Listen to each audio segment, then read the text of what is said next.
Hi, I'm Gregory Correa, and welcome to another edition of Harmonics. Today, I have an array of legendary musicians, local and some that have played worldwide. Today, I'm surrounded by guests, friends, families, guys that haven't seen each other in quite a while. It's quite a nice meeting. I have Jimmy Bedford next to me, and I have Tom Brown. But before we get underway, I'd like to also mention that this is an historical preview of what Chabot College in Las Positas is doing to enhance the integrity of musicians, local musicians, and historical figures that should be and have to be recalled. And now I have these right in front of me. This is an interview, it's our third installment for the legendary Bill Quarry. And I'm going to get started right away. I have Jim Bedford here. Hello, sir. It's a pleasure to have you here. It's a pleasure to be here. Jimmy, I'm going to get right into it. Okay. You've been playing a long time. Yeah. You've been doing a lot of things. Tell me about what really got you started and how it all came about for you. Well, I mean, rock and roll was kind of new, you know, so my father was a musician, and I started playing really early. His lead guitar players would come over and show me things, and they were all seasoned. Mm-hmm. And so the next thing you know, I went pro when I was 15, and it was kind of scary because it happened really fast. The next thing you know, I'm opening for Jan and Dean and Dwayne Eddy through Bill. And I got this gig at the Garden of Allah in Niles. And all these famous people were coming out there. And I wound up in the house band. And I was the youngest guy in the band. The rest of them were in their 20s. And I was a band leader. So it was almost like Chuck Wayne said, well, you're going to be the band leader. And, well, I don't know. He said, no, you're going to do it.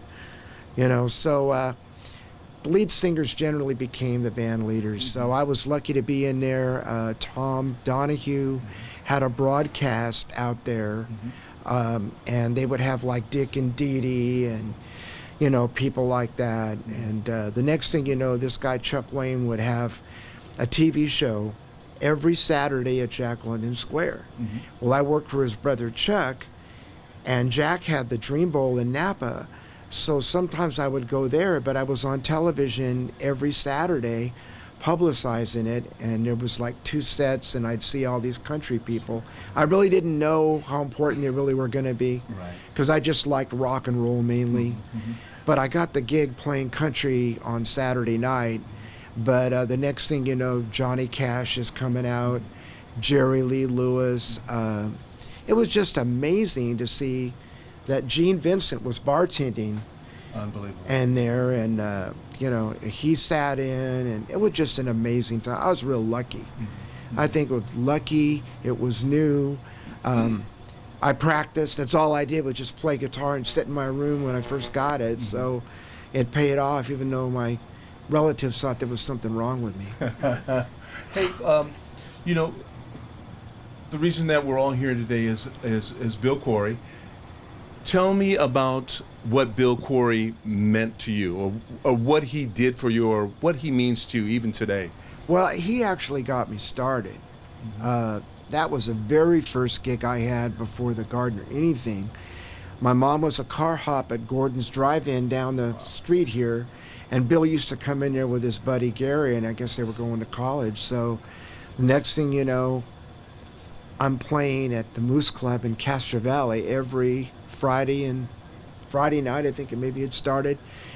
And it was every weekend, and there were people standing outside to get in. There was a line, and so it was all him. The next thing you know, he says, well, you're going to play with Dwayne Eddy. And so, you know, and he'd been on Dick Clark, and so the next thing you know, I'm starting to get used to the way things are done. And you know, so I mean, that was really the guy that really got me started was Bill, and luckily it was a success, you know, and he was really successful with the Moose Club, so he started doing concerts, and that's kind of where him and I go back, and he put me in there.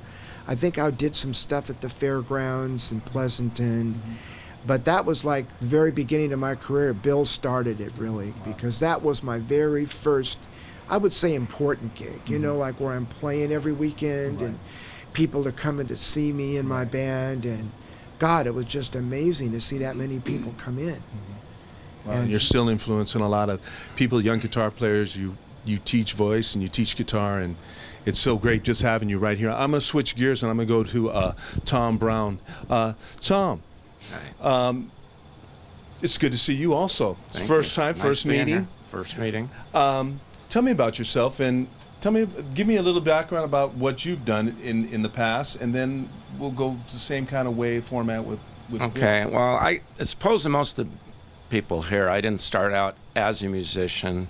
I started out in a high school, Pacific High School here locally, and every time I was in drama, every time we'd have a cast party, they'd go, Tom, you were good taste in music, bring your records, you throw the party, you rent the hall.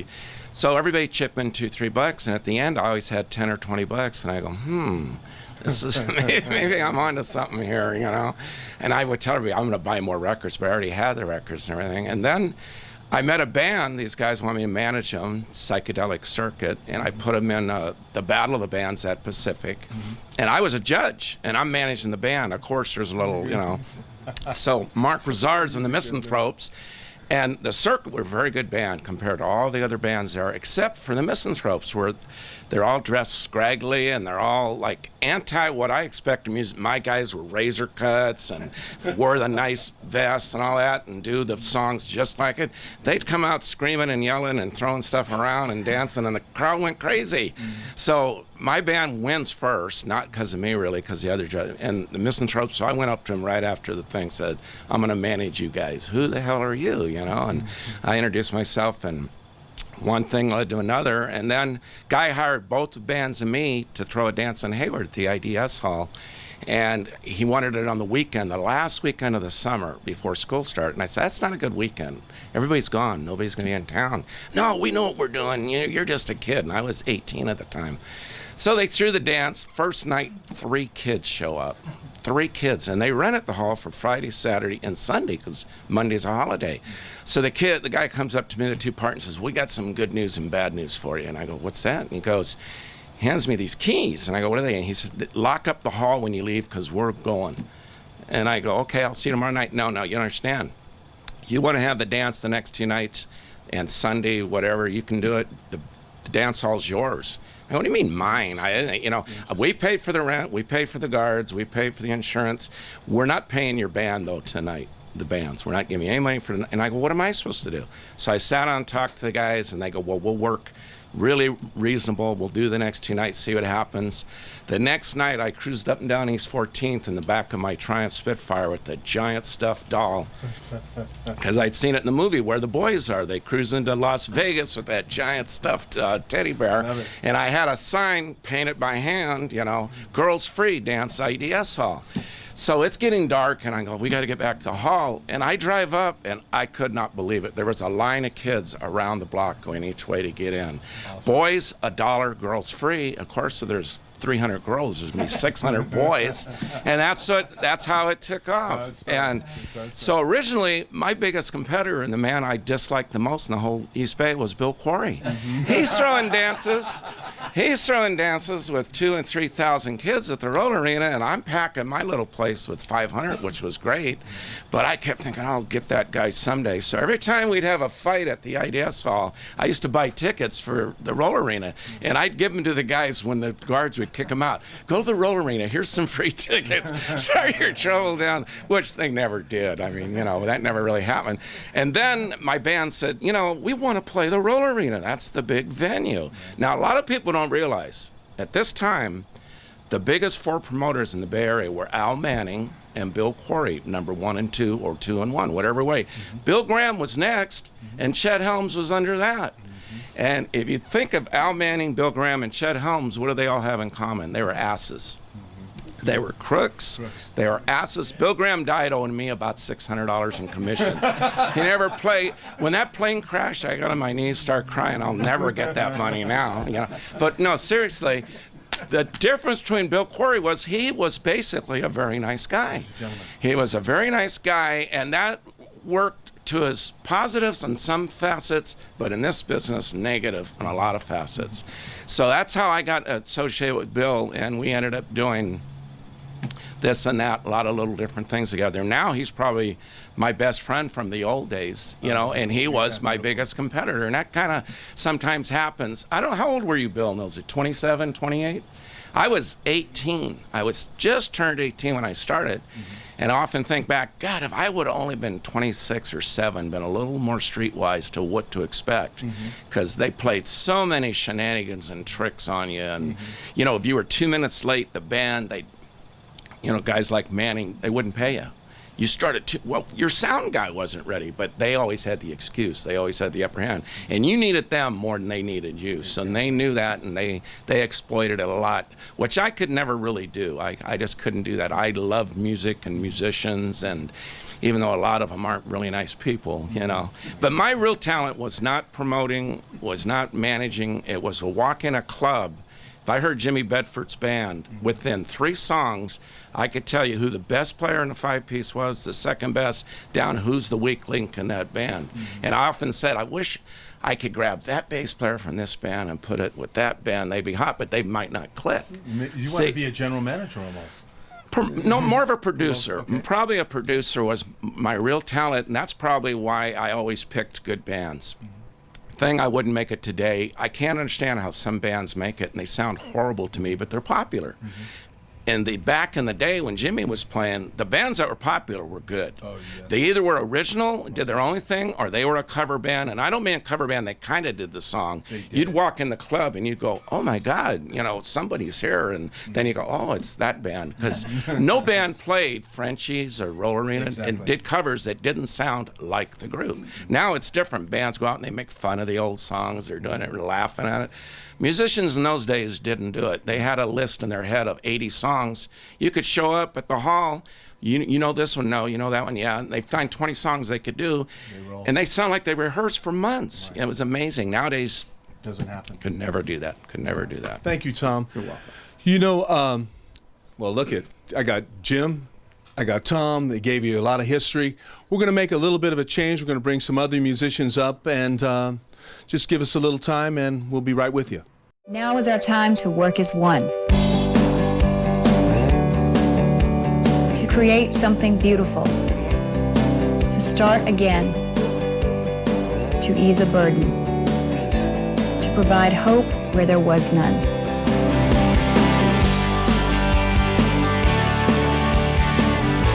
There's so many ways to create the good. What will you do?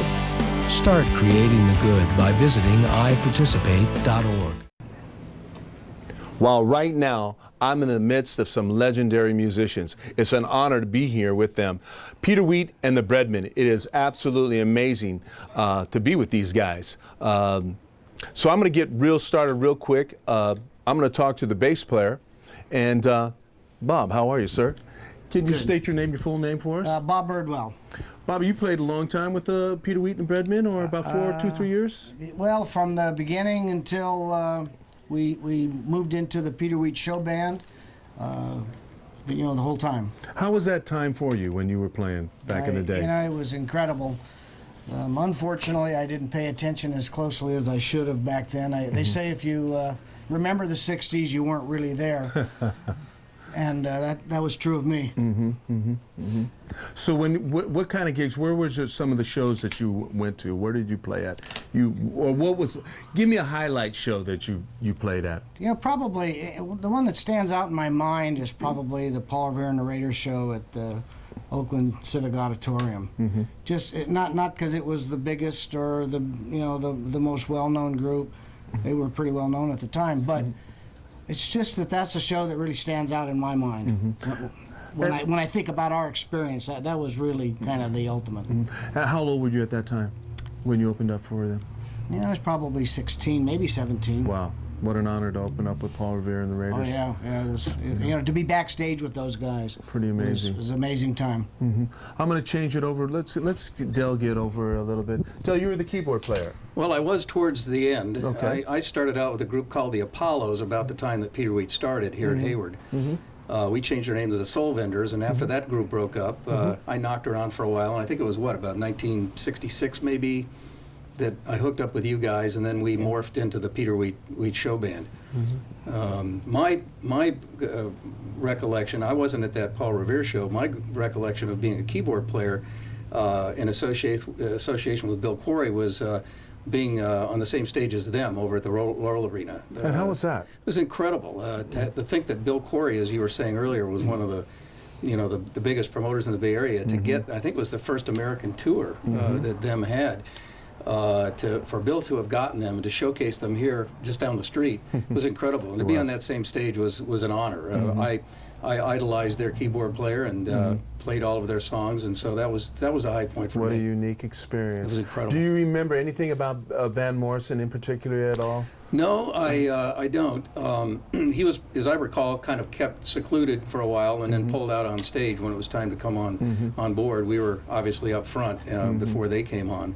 But I'll tell you, that roller arena was packed to the gills that night. That's when they were doing Glory and Mystic Eyes and Indeed. all that. Yes. Yeah, it was incredible. Thanks, Dale. I'm gonna switch it over to the two Barrys. I feel like I'm in a batting order right now. I'm batting third.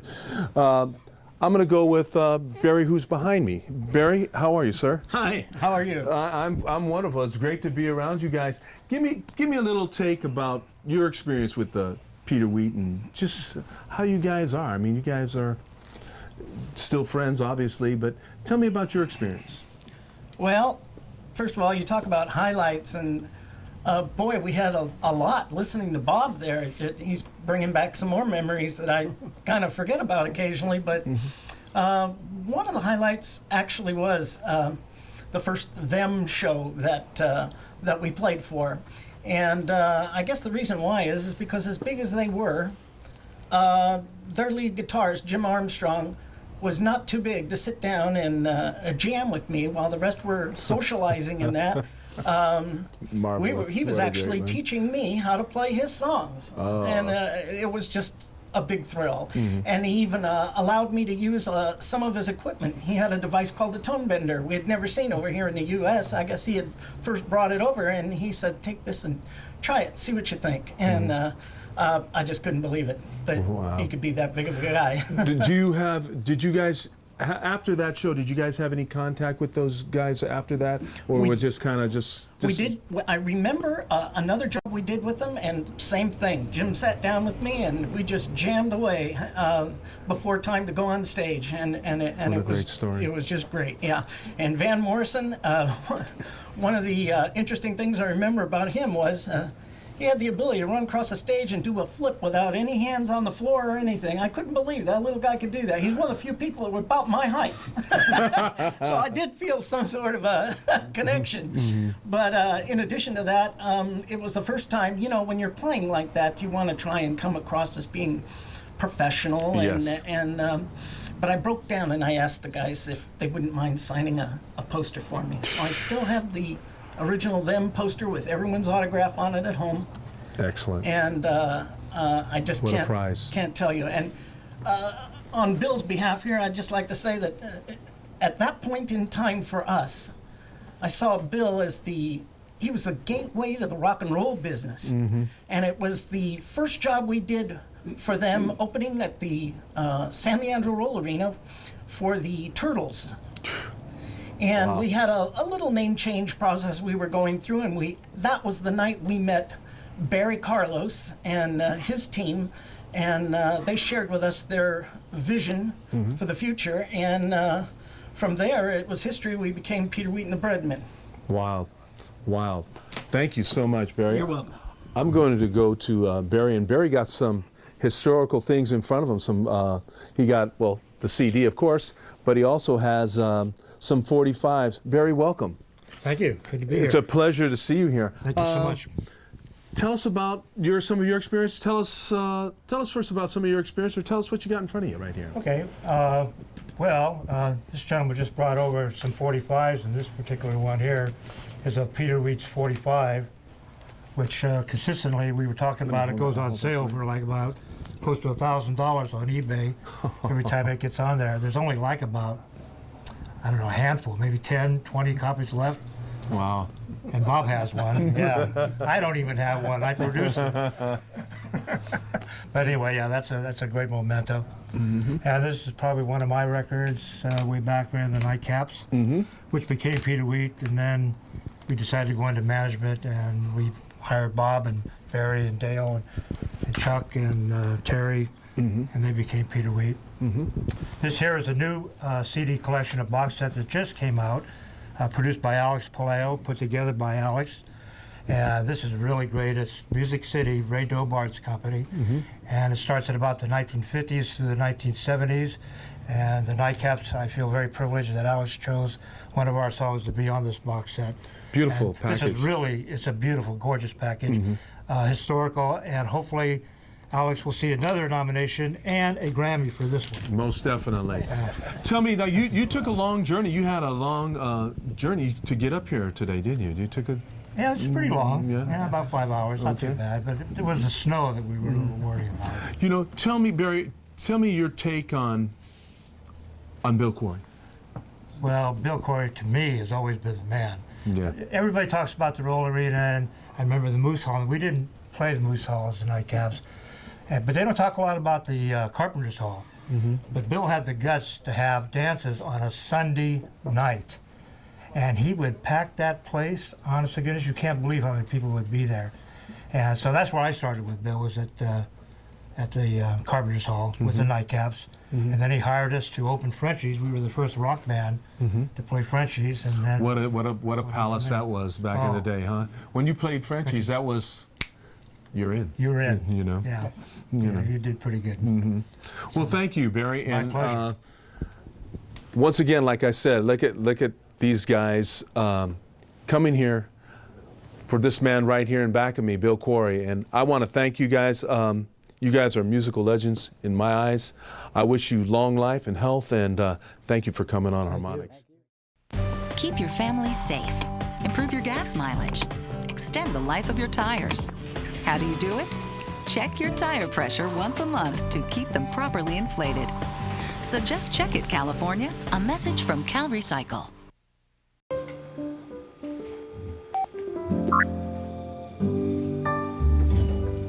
I'm bored. I think I'll ride my bike. It may never be this easy to help your kids find balance, but you have more power than you know. For a free Parent's Handbook plus other resources, visit the WeCan website. A message from the U.S. Department of Health and Human Services. Hey, right now I have two other gentlemen that were on the scene back in the day with Bill Quarry. And to my left, it'll be to your right, but I have David Klugman. You used to be in a band called Plasmatic Conception. Yes, sir. Tell me about that name. Well, I don't know if you want to know that. Oh, why not? I mean, why not? I do want to. You can take the mic, by the way. All right, we were sitting around trying to figure out a name, and as young and dumb as we were, we looked up in the dictionary, and we found out that plasmatic conception could mean bloody idea, which our parents heard, or bloody reproduction, and we were rebels. So give me a little background about what you guys actually did in that time period, and then I know you want to share two stories about Bill and Tom Brown. So tell me where you played at, and what were you covering? Were you covering the Stones, Animals? What were you doing at that time period? We tried to cover the Stones, but we did the Yardbirds. We did some Beatle tunes. We had some originals. We played a lot of private parties. We played a couple of fraternities at 15, which we weren't supposed to, but that was an experience. And basically, our biggest audience were all the people outside of our garage, and we played. And Bill Quarry gave us the opportunity to hit the big time, and that was the roller rink. Amen. And I remember going there many, many times, seeing some of the bands, the Beau Brummels and the Yardbirds, and on, and to be able to play on that stage because of Bill we made it. We were done. With Tom was booking IDES, and they gave us the opportunity because of Bill and Tom. We got to play there also, but Tom went ahead and booked us in the show one time. And it wasn't upstairs in the IDS hall, it was downstairs, called the Soul Cellar. And took a bunch of long-haired kids covering the Yardbirds and such, and put us with a soul band, the D-Dynamics. The D-Dynamics. Love that And name. it was wall-to-wall people, not because of us, but because of them. And man, we knocked it dead. It was fun. It Wasn't was it? fun, yeah. They wanted to play with us again, but it never happened. You know. So in that time period, when you're looking back now in your life, like we all do, and do reflections, what do you think of that time period? That was the greatest time of my life. It really was. I mean, it was simple. It was fun. There was camaraderie. You didn't have a lot of hate going on with other bands. It was just really good. I mean, we were all friends. Yes. All having a good time, like Tom said, cruising up and down East 14th Street. You knew everybody because you were in a band. Yeah. And you knew all the guys in the band. Yes. So you were all friends. You went to the same parties. You hung out at the same places. It was just a good time. Well, thank you. Thank you for your insight on that. You know, this next guest, this is his second appearance, and I'm really glad at this because Mark and I have forged a friendship since the last time he came on. I mean, we've had some really long discussions, and Mark Rosard, it's great to see you again. You too. Thank you. And I see you. You asked me to. You said, "Where are the towers?" I see Tower of Power, who is also instrumental. Bill was instrumental with Tower, but give me your take. You got all these guys in here again. You know, we got the great author in the back of us, Bruce, who I'm going to get on TV today. Tell me what you're feeling right now. What I'm feeling right now? Yeah. Old? No. No. Really great. I know the first one. The first one I was on, there was maybe half this amount of people, and to see a whole lot of stars here is pretty exciting in itself. Much less doing another show with you. It's you had an opportunity to talk about Bill a little bit, and I made a statement like, if Bill Graham is God, then Bill Quarry is Jesus. Bill Quarry means an awful lot, I know, to you. Definitely. And if you could reiterate some of the thoughts that you have of Bill. Well, Bill was always, we were talking about earlier about people being cutthroat and whatnot, and even when the business got a lot more tangled than it was in the beginning, it seemed like Bill always was, pretty much straight up. I'll never forget, Tom Brown was our manager, and we wanted to play at the Roll Arena. And he always said, well, you guys aren't quite seasoned enough, your equipment isn't quite good enough, you guys need more exposure. We were playing at IDS all the time, but we're going, okay, we're never going to play the Roll Arena, it's just not going to happen. So I remember Tom calls us, it's like on a Friday night, and I believe the gig was that night or the next day. He goes, hey, I got some great news for you guys. We go, what's that? He goes, Bill wants you to play at the Roll Arena. We'll go, all right. And he goes, but the other news is, the Wailers, that was the instrumental band, had I don't know, they may have some vocal tunes, but had a tune called Tall Cool One, which was real popular instrumental. And he goes, the Wailers are in town, but their equipment's elsewhere. So you guys get to open the show, but they're going to play your equipment. And we go, oh, how cool! Well, at least we made it. At least we made it to the Roll Arena. But the fortunate part was after that we went on to play Carpenter's Hall several times, and probably one of my most favorite gigs was when we got to play at the Winterland, excuse me, not Winterland, Carpenter's Hall in the city, and we opened, and then it was Sons of Chaplin and the Seeds, and that was pushing too hard. That was a heavy. That was a lot of fun. But then another great one was working for Tom Brown at the IDS Hall was when we actually got to open for Muddy Waters. Wow. That was another great one too. That was a great one. Yeah, he actually had a new single out at the time on Chess Records called Bird Nest Too Close to the Ground, and we were all done playing. He actually gave us each an autographed copy, signed autographed copy, which I still got. So put that in the frame. Yeah, that's a great thing. I'd like to thank the both of you for coming on and being here. I'm going to bring up two other guests, and thank you. Thank you. Within the Pest Quest Training Laboratories. Stinging insects send over 500,000 people to the hospital every year. I don't like hospitals. Rodents, like mice, contaminate food and transmit disease. Cockroaches spread 33 kinds of bacteria, 6 parasitic worms, and can trigger asthma. That can't be good. Pests are anything but child's play. Protect your little scientist by getting the facts at pestworld.org. Right now I'm surrounded again by legendary people. I brought back Tom Brown because I wanted to ask Tom Brown some interesting questions about the Spiders And of course, we got the legendary producer himself right here who did Music City. We got the legendary Bill Quarry right here. Finally, he gets up on screen once again. But I'm going to turn it over real quick to Tom Brown. Tom, give me a little bit about your Spider history, and this is for you right now. Okay. Well, when I started out, I neglect to say, of course, most of the music going on was the garage band music, the phenomenon. White kids playing American, all-American rock and roll music or copying English bands. And after the IDS Hall went really popular for about a year, it started to fade and die off. And some kids had come in and told me, you ought to go and get this band called the Spiders in here. They're really good. And I go, what do they play? Oh, they play soul music. And I go, oh, no, that'll never work in this club, never happened. And they kept bugging me about this band, so I went to hear them somewhere. I don't know if it's Carpenter's Hall or in Castro Valley somewhere. And I was totally, it was like hearing music for the first time all over again. This band was so tight, so good, and they did those little dance steps that all the R&B bands did in those days. But they didn't do it rinky-dink or hokey. Everything they did, and I later found out why, everything they did was to the T. I mean, it was right there.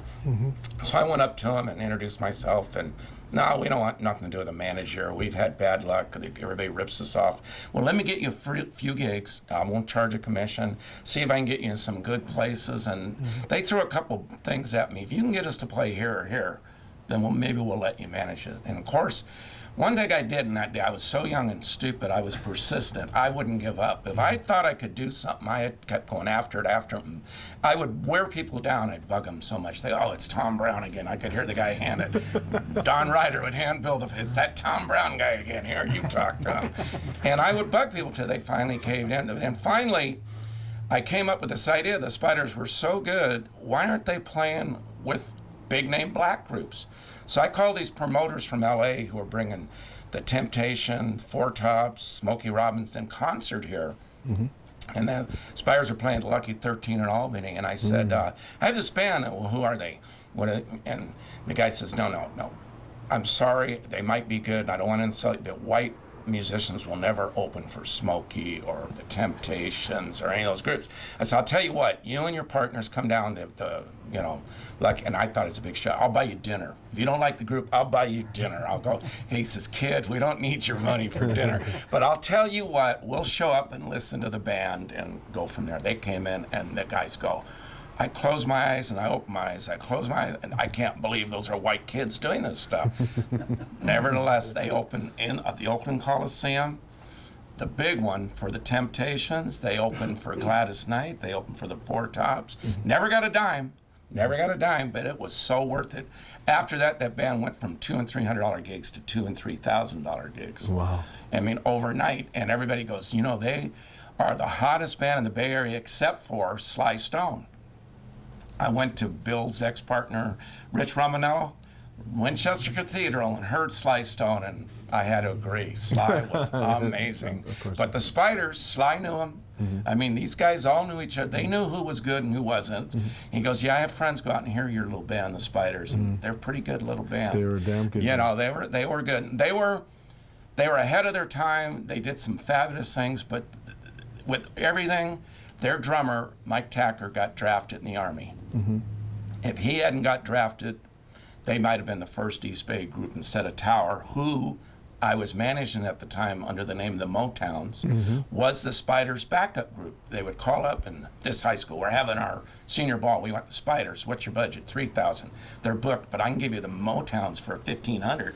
Are they good? Oh yeah, they're almost as good as the Spiders. So close you can't tell.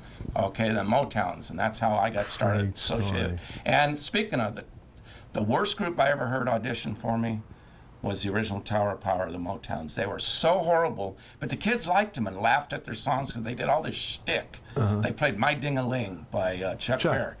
And I said, I wasted my time coming and letting this group play at my place. They're horrible. They're out of tune. They're trying dance steps and bumping. They had two trumpets, not a sax and a trumpet, two trumpet players. Later I asked Mimi, why don't you get a sax? He goes, well, I play sax, but I'm on keyboard and do the singing. I go, you play sax and don't even use it? I mean, what is wrong with you guys, But that's how I met them. But I saw something that the kids saw in the band. And Mimi had drive. That's one thing. Mimi was sort of like me. Everybody thought we were brothers when we were young. Made me want to do something. He would switch members. He fired his own brother, his drummer, hired Garibaldi. Yeah, David's back with him. He did what he had to do to make it. Now, me, I might not have been able to do that, but Mimi did that. But long story short, Spiders might have been the first group to make it if Tacker wouldn't have got drafted. Wow, they replaced him with just as good a drummer, but he was a little out there, Giannini, Butch Giannini, and he later died of an overdose of drugs. That tells you a little bit where his priorities were, you know. Right. But they played Vegas, they played the Strip. I'm 19 years old, managing a group on the Strip, where there was one, I think Larry Canberra was 17 at the time, and they're playing on the Las Vegas Strip. Wow. And those, you could never do that these days. No, never. I mean, it not would even, just never not happen. But that's my remembrance of the Spiders. Wow, thank you so much. Are the Spiders, any of the members They're around? all still alive and in various locations, except for Max Haskett. He passed away about 4 or 5 years ago. He was their trumpet player and second lead vocalist. Interesting. Thank you, Tom. You're welcome. You know, right now I'm going to switch a little gear. I have a great producer here. He did a 3-set CD called Music City. Alec, tell me about. Is that about the East Bay rhythm and blues scene, or tell us about that, Alec? The set is called The Music City Story, and it's about a record label and a record store called Music City that was based in Berkeley, run by a notorious character named Ray Dobard, who was just the go-to guy for if you were a young R&B or rock and roll musician, you went to see Ray because he'd had success with White Port and Lemon Juice, WPLJ by the Four Deuces, and Johnny's House Party by Johnny Hartzman and stuff. But interestingly enough, as a reissue producer, I've been knocking on his door for many years to get access to this wonderful cache of, you know, East Bay rhythm and blues material. He would, you know, for his personality was that he didn't really want to deal with anyone. But when he passed away, I got some access to the people that ended up buying his stuff, and finally got my hands on his catalog. And there's just a wonderful treasure trove of East Bay R&B. And amongst the goodies was some wonderful recordings by our good friend Barry Carlos and his first band, the Nightcaps, from Oakland. So I'm happy to debut them on CD. And it was nominated, right? No, it hasn't been nominated. I've been nominated for a Grammy in other areas, but I wanted to also mention just what Tom was saying about the Spiders. I've also been very fortunate to work on their catalog. They did a small handful of recordings, which are just absolutely astounding when you think of these, like, you know, white kids from Castro Valley. They sound like they're straight out of the ghetto. I love it. Really just fantastic stuff. So that stuff is available on Ace and Kent Records out of the UK. Just to hear Dennis Delacroix's voice and the rhythm of these guys is just incredible. So the East Bay once again just shows that, you know, they had just as much of the goods as any other part of the Bay Area or any other part of the country, in my opinion. So, and you know what, you do it so well. I mean, I applaud you for what you do and how you recognize this talent that's around, that has been around here, and it's still thriving in a sense in memory, but there is some musicians that are still performing. And man, thank you so much, Alec. Well, it's my pleasure. As someone who wasn't there, you know, I can only judge things on what I hear, and when I hear, you know, things like Spiders or Nightcaps or any other great East Bay garage and soul bands, that, you know, this stuff is as valid as anything else, and that's the power of music. It doesn't have to be nostalgia from when it was. It can be just if you dig on it now. I mean, I dig on Peter Wheaton of Bredman as much as any kid seeing him at the Roll Arena in '66. So, so it's a thrill for me. Thank you, Greg. Thank you. And right now, then, I'm going to turn my attention to the man that really made it all kind of like, he was like the timepiece. He actually made it work. Bill Quarry, you are truly, you're a legend, my friend. You are a legend. And to see these men here giving you the love and the affection and respect, it speaks volumes. Bill, do you have anything to say? I mean, I'm kind of speechless, just hanging with you right now, you know? I'm speechless. I can't even talk. Tell me, all these gentlemen, you knew them when they were back in the day. Yeah. What's one thing that you could take out of all of this love for you? Well, I'm really appreciate how they remember these things, and it makes me feel a little bit younger. There you go. There you go. Well, thank you. I also want to recognize Bruce Bruce, can you just come on up here for a second? Come on up here for a minute, man. This is a man that actually wrote this book to preserve what we have in this room. Bruce, I've asked everybody else this opinion. I know we've talked on quite different occasions, same way with what I've done with Mark, forged a friendship with Mark and also you. Tell me, what does this man mean to you? Well, it's just incredible what he's done, what everybody says. The incredible mixture of garage bands with the name bands at Roll Arena. None of us will ever forget it. And like Alex said, he wasn't even there. Right. And all he remembers is what he hears and the impression it's made on him. It's something I'll never forget. And none of these guys around here will forget that. Thank you so much. You know, I have another gentleman. He's kind of been in the background a little bit, but he brought, and I always like to recognize people. Come on up here, sir. Come on up here and state your name. And you brought some records of Peter Wheat and the Breadmen. Right. And tell me about yourself. Give me your name and just, I've seen you. Yeah. So tell us about your love for Bill, what's your perspective of Bill, but first talk about Peter Wheat for me. Okay, well, my name's Kyle Green. I'm a musical sleuth and collector. Been collecting for over 30 years and grew up across the street from Chabot College. As a very small child, parents would drive me around. I'd hear bands rehearsing in their garages. Always interested, always listened to the Top 40 radio since I was a very small child. So it's percolated in my brain since then, growing up in Hayward and the area. And I've I had a love for this music for a long time. I met Alec back in '89, and we've been collaborating a little bit and sharing information. Met Bruce over 10 years ago and collaborated with him as well. Met Bill close to 10 years ago, and he's just a font of knowledge, and I'm glad I actually got to meet some promoters locally who were able to bring all this music, to local stages. And I've met a lot of people since then, a lot of my heroes. A number of them have passed away since I've met them, but some I never got to meet. But the music's still strong in my heart, and a lot of people are still interested in it, and I want to know more and find out more about it as long as I can. Wow, thank you so much. Oh, give me a little, what do you think of Bill? I think you already stated that, right? That you love Bill, or what would you say about Bill? I think he's a hero. There you go. I think he's a hero. There you go. Thank you, Bill. Thank you so much.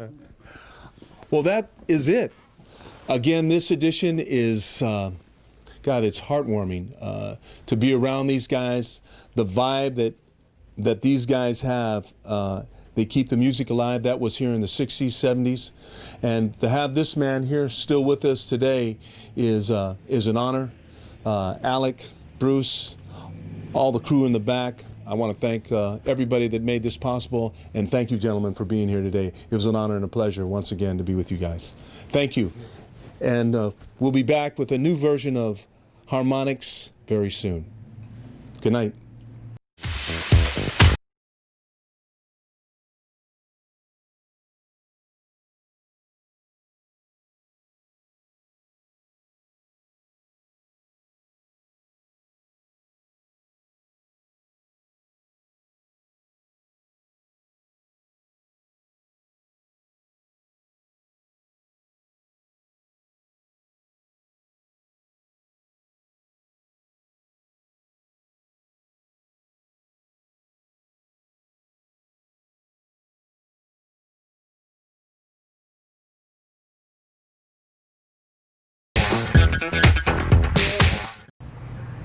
Hi, and welcome to another segment of Great Correa and Harmonics. Tonight, I have an array of musicians that have surrounded me right now, today, in Bill Quarry's shop.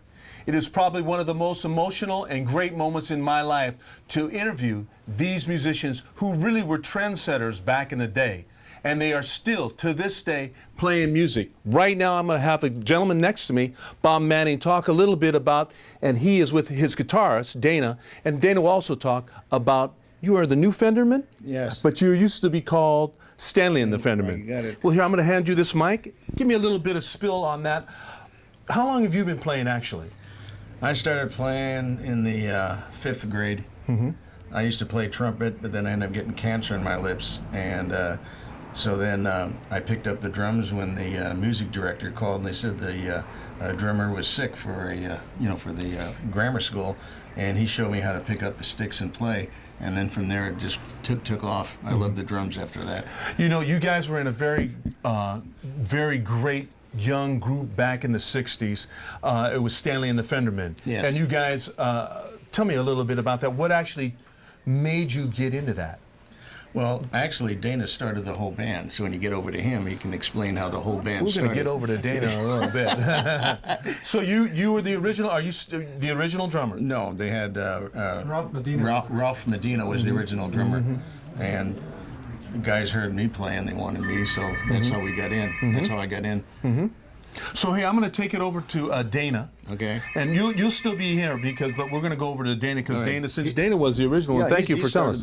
Dana, give me a little bit of background about that. Well, actually, how it generated actually is kind of a blessing in disguise, because I used to play with some guys that were 3 years older than me. Dennis DeLocque was playing. I got Dennis DeLocque. I met him at the Castlevania Community Center. And we started playing together, and then I got him into this band. In fact, I can't even remember the name of these guys, but we just were playing for parties and things of this kind. And then they decided they wanted to keep Dennis and exit me for some reason. I don't know what the whole thing was. So I sat around for a couple of months and finally got ticked off, and I said, you know what, I'm going to start my own band. So then I met Ralph Medina at school. I'm sorry, Ron Stearns was the original keyboard. And he knew Ralph, and then Ralph Medina knew Stanley, and it just took off from there. When we started getting a lot of songs together, started playing at some of the different places, and then we entered the Battle of the Bands in Sunset High School in 1965. The guys didn't want to play, but I said, you know, that's how you're going to get exposed. We won first place in that, and then it just took off. And at the same time, how we got Bob in it is. I used to play with him in another band called Alan and the Flames out of Oakland, and I loved the way Bob played. I loved Ralph too, but he just seemed to be more of a fit for the band. So then when Ralph had to go away for a couple of weeks on vacation, I got Bob in there. And Bob's still with us. And then they said, we got to have this guy. And then from then on, we just started playing for Bill at Roll Arena, the Leamington Hotel, and along Sherman's Hall in San Francisco, just everywhere. You know, you mentioned Bill Quarry, and that is one of the reasons why we're all here today. Absolutely. Give me just a little capsule about a memory about Bill Quarry. He's the godfather of all these guys, all these guys here. If it wasn't for him, what can I say except that you know, if it wasn't for him, we wouldn't be in these. He gave us the opportunity to play at some of the big bands, open up for a lot of the groups, and it was just incredible. And I'm always appreciated Bill. Unfortunately, he wasn't our manager. Pete Paulson was our manager, but we would have loved to have Bill at the time, but you know, it just went that way. But so we owe Bill a lot. And that's why we're giving him his due today. I ran across another individual just recently, and he said if Bill Graham is God in promotion, then Bill Quarry is Jesus. And I said, wow, I love that, you know. Let me ask you, what was the first instrument you ever owned? The guitar. What was your first guitar? Well, what happened was there was a next door neighbor guy had an old acoustic guitar. I was only 7 years old, but I couldn't get my arm around it. But I used to sit there and watch him play, and I just kept playing it. And then my mom bought me a plastic ukulele, and I used to strum. I didn't know what I was doing, but I just strummed with it for a couple hours on it. I mean, my mom thought kind of something wrong with me, hanging around with this all the time. And then at the age of, we were in Los Angeles, moved up here in 1955. My dad bought me a Les Paul Jr. from Music Unlimited right up the street up here. I can understand. And that's where I first started guitar lessons right there with Joe Brule. And then from then on, I had a Starfire, a Guild Starfire, then went with a Fender Jaguar, and that's what we used in the Fenderman. And then of course some of us got drafted. Yes. Came back, and then the band broke up in 19. I think. Well, actually, the band started. Some of the guys were getting drafted, and then so we kind of merged the group with Mark and the Uptowners, and it became Mark and Stanley and the Fenderman from then on. And then of course I went in service 1967, and then Bob came back from the reserves, and that's how it all came back. Now you guys are playing again. Yeah. And you guys are called the New Fenderman. The New Fenderman, yeah. We played it. Right now, what we've done is we were restructuring a lot of the band. We were playing here the last couple of years at Pleasant Hotel. Okay. A few of the wineries out in Livermore, just the different places all in the Bay Area here. And it's just been wonderful. I mean, to me, it's just like, and it has kept me young. Thank you, thank you. That's what it does. It keeps everybody young. You know, we're going to do a little bit of shuffling right now. I'm going to bring Misanthropes up, and I'm going to have these two gentlemen take a seat in back of us because it seems to be like a fraternity here today. So if you just give us a little time, we're going to bring up the Misanthropes, and we'll be right back.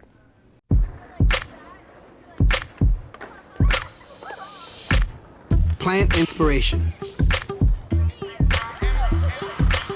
Provide youth with the creative tools and skills to cultivate it. And you'll be amazed at what can grow. Adobe Youth Voices and the Peapod Foundation. Learn more at plantandinspire.org. Right now, you know, we're back. You can see a little bit of a change. I have the Misanthropes with me. I have Mark Rizard and Jay Cadis. So I'm going to turn to Mark, because the reason why I'm going to turn to Mark first is because when Mark walked into Barnes & Noble's, my wife goes, "Hey, who's that rock star over there?" You know, so I said, you know what? So I'm gonna. You had a real great run in your band back in the day, and tell me what got you started, Mark. Tom Brooks, the original lead singer. They'd already put up forming the Misanthropes together with a drummer who didn't want to buy a set of drums. He was using the drums from the high school, the music class, and didn't want to buy a set. So Tom didn't live too far from me. He'd walk by my house from time to time, and before I had a set of drums, I had a pair of chopsticks, and I'd beat on a Naugahyde footstool. Made a nice little popping sound, and I'd play records and play my chopsticks. And one day he came by and he goes, "You know, sound pretty good. What are you playing in there?" I go, "Footstool and chopsticks." And I showed him. I think we put on the first Rolling Stones album. He said, "Well, you should join the band." I go, "Well, I don't have a set of drums." And he goes, "Well, you should buy a set." So I'm thinking, yeah, that's about, you know, as far-fetched as can be. So we kept talking about it, and a couple of the other guys, Nick Powers and Jay, I think, dropped by and listened to me audition. My first audition was a Naugahyde footstool and chopsticks. I mean, doesn't get much better than that, you know. And so I thought about it, and I asked my mom. I said, "Hey, I got to get a set of drums," and she said, "I don't know about that." So we bought my first set of drums at Montgomery Ward's in San Leandro and Alvarado when they were still there. Wow. And that's how I got started. Yeah. So you guys went on. Who chose the name? Nick Powers, the original bass player. Yes, because he's probably the original Misanthrope. Okay, I'm going to go change over, Mark. I'm going to go to Jay for a second. Jay, let me ask you, what got you involved in music, and why are you still at? You guys are actually still at it. You know, I really have no idea. You know, it just happened. And what was your first instrument, or what really propelled you to actually be a musician? Again, I really have no idea. You don't have no idea? I really don't. It just, it's like something that's always been with me, and it never started or stopped. So it's like, you know, how do you find the beginning of a continuum? So you, right now, when you were in the band, what was your position in the band?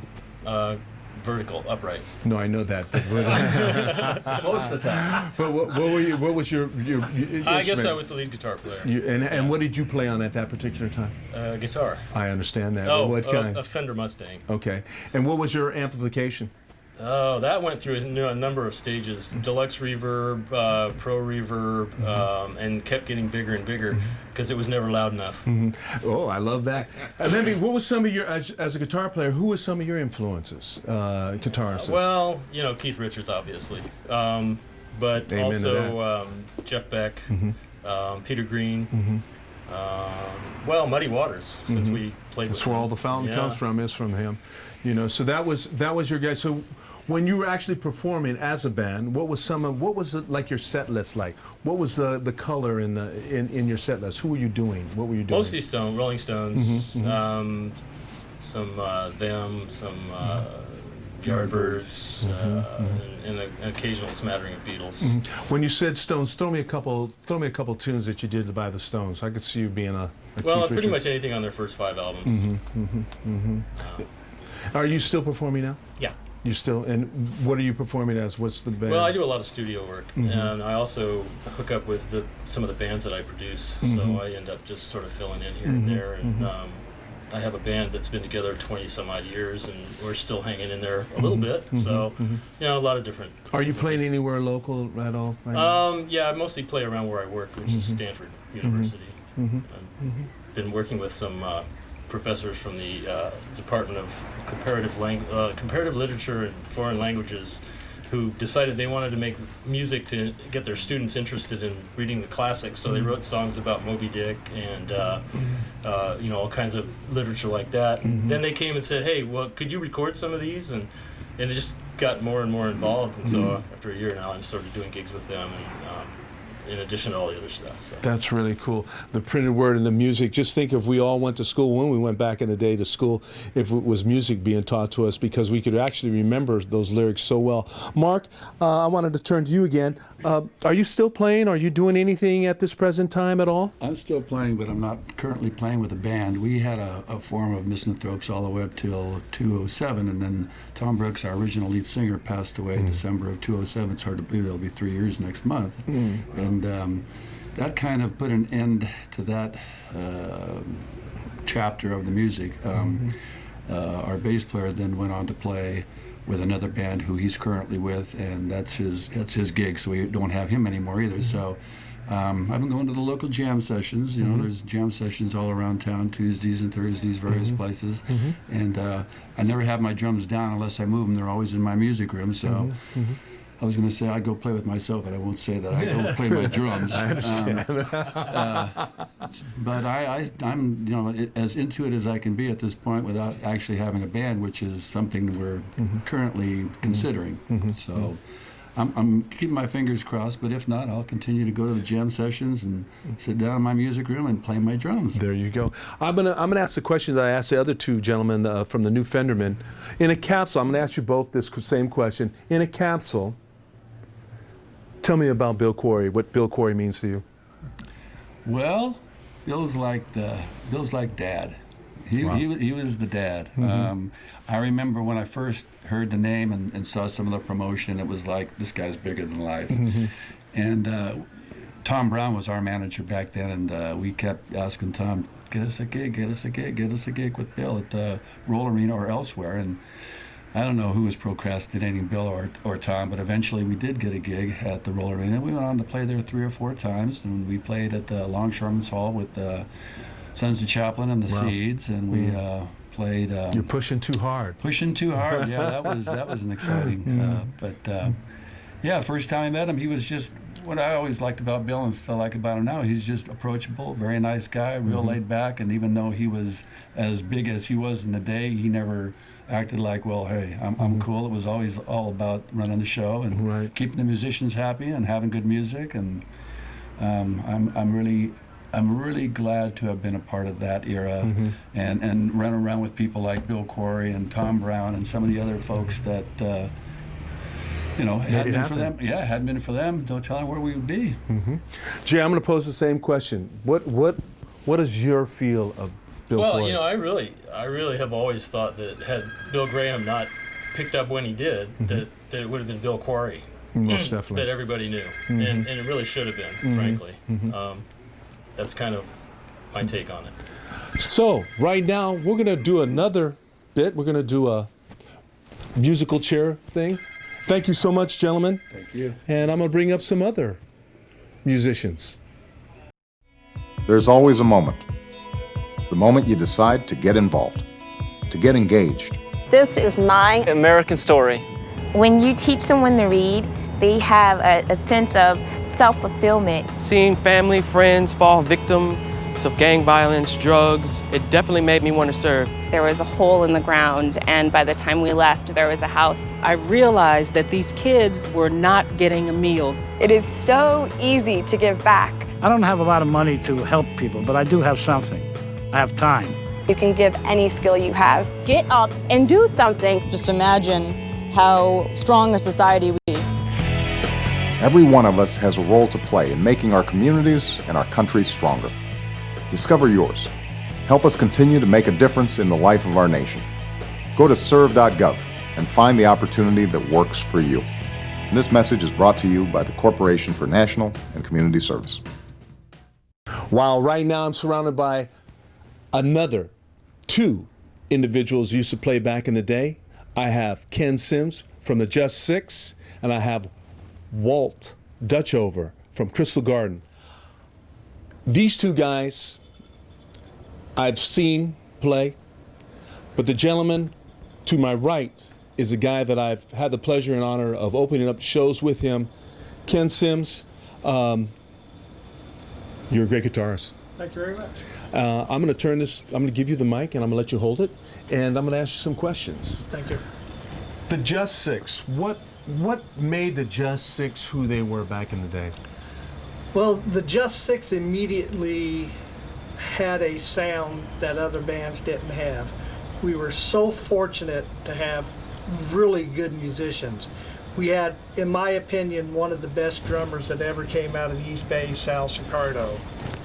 We had a great bass player who didn't just riff on the root. He knew how to play bass. We had a lead vocalist who was not only a great vocalist, but he had that personality, that stage persona.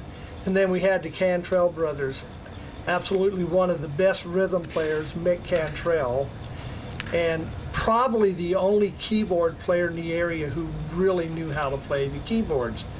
We were the first band that incorporated a B3 into our music.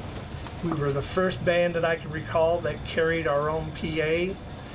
And we were well known for being the best equipped band around. I mean, think of it, this is a blue collar area. Yes, it literally. is. Mm-hmm. We had 6 Super Beetle amplifiers, 1 for each member of the band, 2 for the PA system. We had the B3 with the tone cabinet and the Leslies, and we had good musicians. And I had been a musician by that time, probably 10 years, played with everybody around here. Barry Carlos and the Nightcaps were my idols in those days, and I ended up playing with them. Chuck Ernst, the best guitar player ever came out of this area.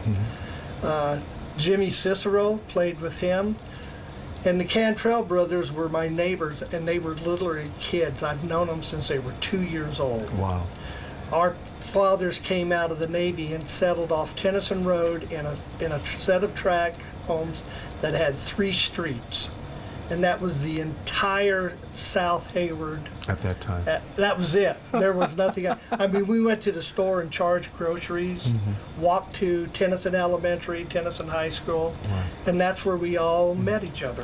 Who was, when being showing that history right there, who was your influence? I know you named a few guitar players, but who was your biggest influence? What gravitated you towards? Well, I know the day exactly. I had a little Harmony Stratotone guitar. We had a lot of country players in our area. As a matter of fact, at the end of our street, there was a guy named Tex Lancaster who played the old Garden of Allah with Black Jack Wayne and Chuck Wayne and all those guys. Wow. And Johnny Cash stayed with him a couple of weeks trying to sober up. Great story. So I actually picked up a guitar, and I got a job when I was in high school working at a TV repair shop. I went and saw Barry Carlos and the Nightcaps, and the guitar player was Jerry Anderson, who's passed on, and he was playing a Les Paul, and I couldn't believe the way this guy sounded. So I had a job, and I went down to Medicaid Music. As a 13-year-old kid, no problem, I can buy a $1,000 guitar and amp. You know, I'll just go in and tell them I could pay $50 a month. So my mother went with me, obviously. I got it, and my mother is a huge blues fan. So when I got home that day, she had me a record by B.B. King, Albert King, Freddie King, who I thought were all brothers. You know, not brothers. I understand. Yeah, I understand. We understand. Elmore James and a guy named Pee Wee Creighton. And I had an uncle who played guitar, and he taught me steel guitar rag. Well, in steel guitar rag, there's most of the riffs that are on those 5 albums. And I thought, God, I know everything everybody else does. You know? So I started out playing the blues, and I immediately put a band together like 2 weeks later. And we played 7 songs, and we went out and played our first gig out in Pleasanton at the Berry Farm. And a funny thing, he was paying $10 a day for each man. And we didn't have enough people to get enough money to pay the 2 guys that were carrying all the equipment, because we were all too young to drive. So we took the 2 drivers and made them hand clappers. They bought the uniform, the black pants, the white shirt, and they just stood on stage and clapped their hands.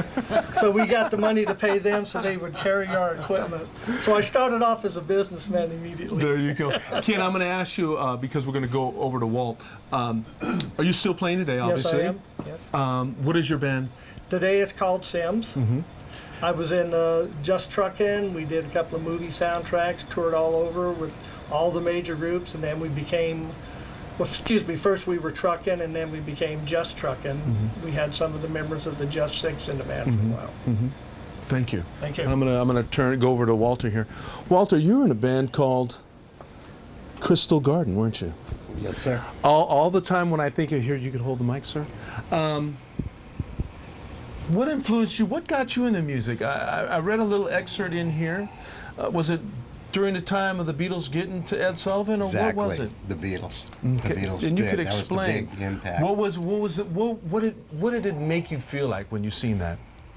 The music was incredible, and it was. I mean, I had to listen to my older cousins' music and everything else, but the Beatles just struck me real hard, and it did a lot of the kids I was going to school with, which one of them was Leonard Silver, a drummer, who had a band already, and actually was looking for a rhythm guitar player. So I took my Knox guitar and Silvertone amp up to the house. Wow. And with all 3 of my chords, it turned into maybe 25 songs. I was able to make the audition. So it was, and it was just a lot of fun. I mean, it kept us out of trouble. How long? It sure did, doesn't it? It sure did. How long was Crystal Garden actually? Well, I was with them for approximately 5 years, and I believe they went on for another 4 years after I left. They did a big concert up in Oregon called the Vortex, and they also played over at the Fillmore. We played in a lot of different places, thanks to Mr. Quarry. He opened up the world to everybody. Sure did. You know, and I'm going to ask you the question because I'm gonna get it back to Ken, but I want to ask you this question that I've asked all these musical gentlemen. Give me a capsule of Bill Quarry. What does Bill Quarry mean to you? Again, he opened up the world to the different venues he had, the exposure that all the bands got. The East Bay wouldn't have been known unless Mr. Quarry started all that. I mean, we're here now doing this. Exactly. That's, you know. And who would have thought then? You know, who would have thought back that we'll all be sitting here paying homage to this man? I'm gonna ask Ken that same question, but thank you, Walter. Thank you.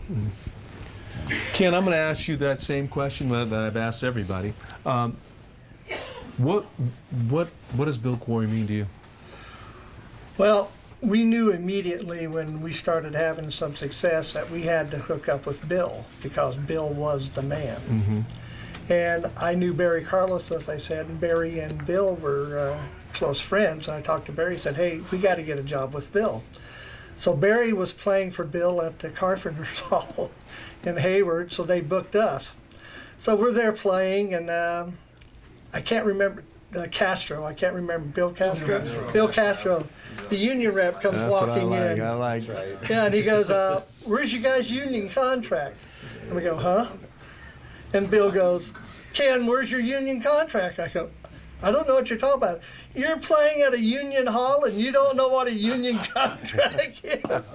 So the next week we went to Fresno and joined the musicians union. So because of Bill, we became professional musicians, literally.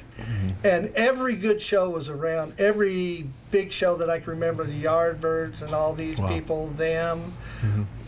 We got to meet and work with that. And can you imagine, 18 years old, and Jeff Beck and Jimmy Page were playing in the Yardbirds. Unbelievable, yes. And came to our house afterwards and hung around with the band, you know. That is wild. These are things that would have never happened without Bill. And the two big shows at the Saddle Rack, the reunion shows, and people like Tower of Power, Cold Blood, they all looked to Bill as a man who gave them a heads up. And he's still helping bands, and this is a lifelong process. And life isn't as long as it used to be. Right. So we're definitely enjoying every bit of it. And big credit, for me anyway, has always been Bill. And we've stayed friends over the years. You know, I see him every now and then and get him to do some printing, and every now and then he'll buy a bag of jerky or something. Thank you, Ken. Right now we're going to do a little bit more musical chairs, but as you can see, the love and respect that Bill Quarry has is unprecedented. So right now I'm going to ask these gentlemen just to hold for a moment, and we're going to bring two special guests up here. I'm a big believer in the power of we. We can tackle the tough challenges we face and build community through service and volunteering. It's time for you to raise your hand. Go to serve.gov and get involved in something you believe in. How will you raise your hand when they call your name? Are you with me? We weren't born to follow. Hey, right now I'm back again with two legendary figures. Of course, right here, right now, is Mr. Bill Quarry. Bill, thank you so much again for letting us have this opportunity and all the love that you have by these fellow musicians. And I have a man here from Ace Records, Alex Palau. Palau is here, and he's going to talk a little bit about what it means to know Bill, but also what he's done to make this still be a vibrant historical experiment that he's been doing. He has a book here called Love is the Song We Sing. And then we also got a CD, You Got Yours. So I'm gonna ask Alex some questions. And Alex, if you may, what made you come here, and out of respect for Bill, but what actually got you involved in the East Bay Sound here? Well, Gregory is really, like most Brits, Europeans, you know, we're obsessed with American culture. You know, we get it, music, movies, TV, everything, and you know, America is still the promised land, you know, for the rest of the world. So, I moved here about 20 years ago, and straight away I want to know, you know, where's Bill Quarry, where's the Bo Brummels, where's the Chocolate Wash Band, all these guys, because I already knew about that stuff. I'd already scoured the history.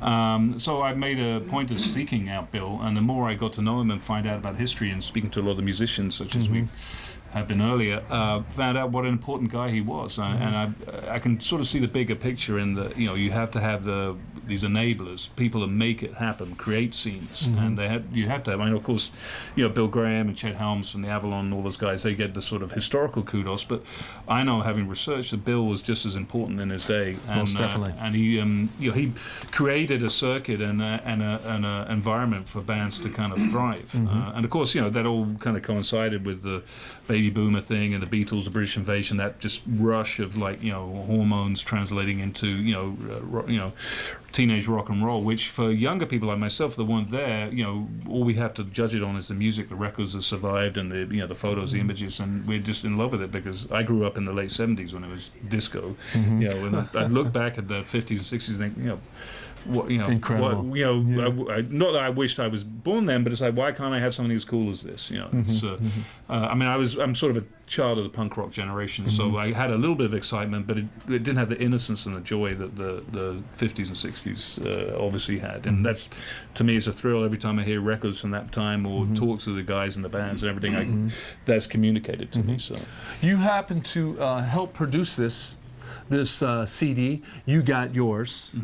Tell me how this all came about. Well, I've been involved with Bill and with Bruce Tarsler, helping them out with the book that they put together, attending all the interviews and finding musicians and just kind of helping see it come to place. And the whole time as a reissue producer, I wanted to have a sort of an audio accompaniment. So this CD I put together and includes most of the bands that were in the book, such as the Beethovens, Harbinger Complex, Just Six, Peter Wiener Bretman, all those kind of groups. Anyone that had a strong enough recording, because to me, again, as someone who wasn't there, what I've got to relate to is the music, really, the music and the records. And some of these groups, they made one little 45. For instance, Bill, the Harbinger Complex band that he managed, he funded a couple of 45s of theirs, and those are valuable records now, and they're known all over the world for being sort of archetypal garage band, 60s punk, whatever you want to call it, and stuff. And so for me, it's very important to have that audio element so we can hear, the excitement of these bands in that era. You wrote a book, got a book here. It looks like a more or less it's a story, but it also has a lot of pictures. It's called Love Is the Song We Sing.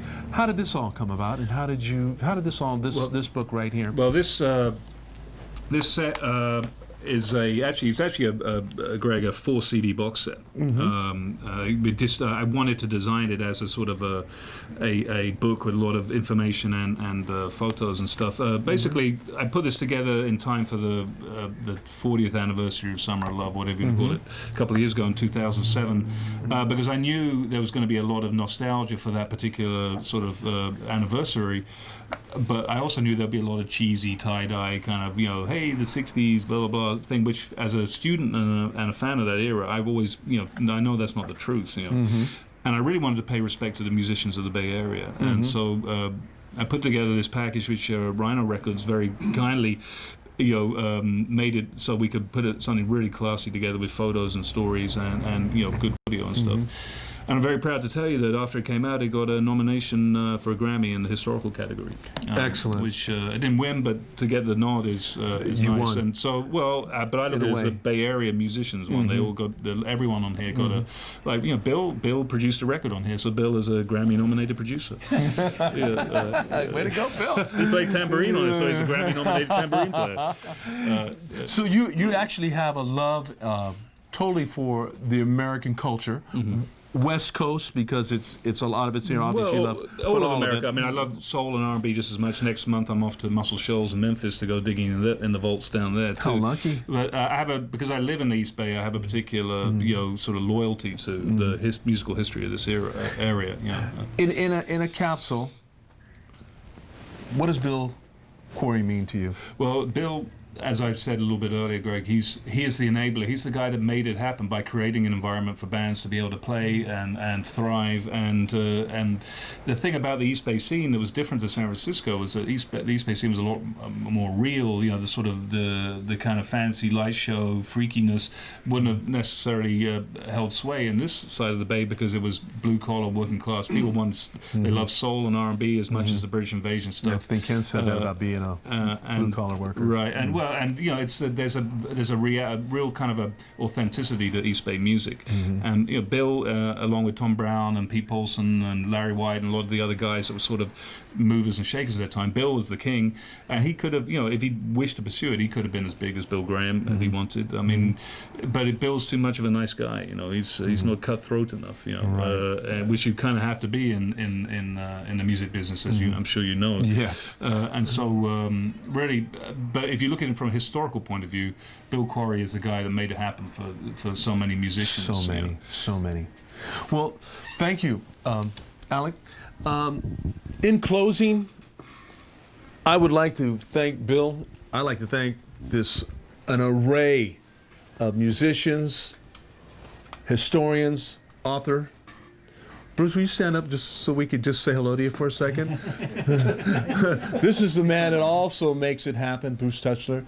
This guy has actually did these books and with a great research with a lot of people. But again, once again, this is part 2 of a trilogy about Bill Quarry.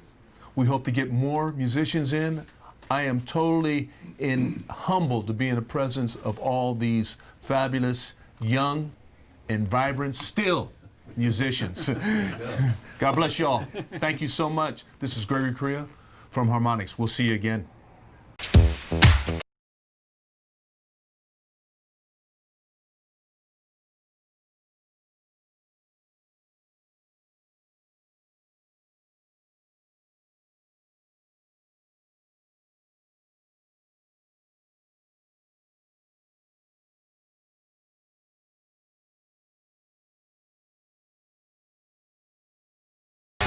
Thank you.